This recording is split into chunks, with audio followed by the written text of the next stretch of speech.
Eva Hart, Survivor, by Andrea Louise Watson, adapted from Eva Hart's own words, spoken as if from an older man. We were due to sail to Canada to start a new life on the Philadelphia, but my mother did not want to go. She had an uneasy feeling about it all, a rather strong premonition, if you will. Due to strikes of this and that, we were changed to a new boat. It's called the Titanic. Well, my father was delighted. He thought it was fantastic. My mother, on the other hand, was not happy. Her premonitions got stronger. She never had premonitions before. She was a very grounded lady, with both feet firmly on the ground. She begged my father for 3 days not to go. The builders that made Titanic declared the ship unsinkable. And my mother's expression to this was, "To say such a thing is like flying in the face of God." Of course, my father pooh-poohed my mother's feelings, and we went.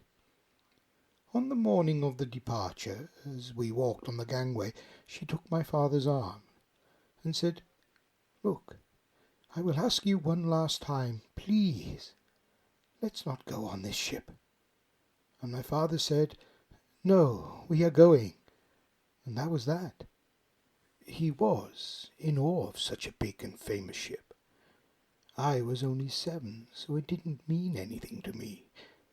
I had never been on a ship before, so didn't know what to get so excited about. Once we got to our cabin, my mother declared that she would not be sleeping at night. She had a strong sense that this was the right thing to do. She would stay up all night and be fully dressed and sleep during the day. And this is what she did, and this is why I am still alive. On the Sunday night my mother was reading. My father had gone to bed early, well, early for him, and I, of course, was asleep. At 10 minutes to 12, she felt a slight bump. She said it was like a train entering a station, a slight jerk, and she knew instinctively that this is what she was waiting for. She woke up my father, and he was not happy, and woke me up too. To please her, he went up above to see what was going on, and mother dressed me. I was very sleepy, and I did not want to be dressed. When he came back, he told her to put on 2 warm coats, and he would do the same. He wrapped me in a blanket as if I were a little baby, and he carried me to the top deck. They never spoke about what he had seen or heard, and I asked my mother, years later, why she didn't ask. She said she didn't need to know. She just knew. It was it. He took us to the top deck and placed us near the lifeboats and told us not to move no matter what we were told. I remember people were still milling around and enjoying themselves. We were told we had hit an iceberg and that we would be put into lifeboats as a precaution and that we would be back by breakfast. It was bitterly cold. And my father put us into the boat and he told me I had to be a good boy and look after my mummy. I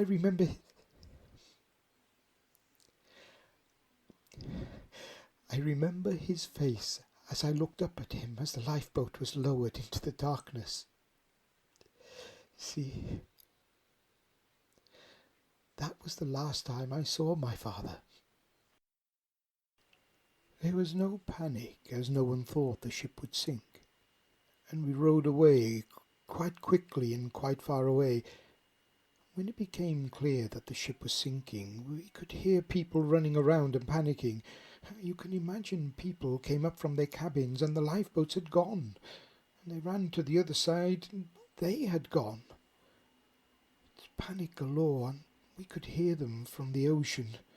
Oh gosh, such panic. And that's when the screams started. The ship looked quite beautiful in the darkness and all lit up, and we could see another ship clearly on the horizon, which we now know was the California. They said it was 19 miles away, but it was much closer, as I could see it, and it sailed past us, ignoring us. We could hear the band playing, Nearer My God to Thee, and for many years I would have to walk out of church if I heard it. We rowed away even further and very quickly, so not to get sucked under when the ship came down.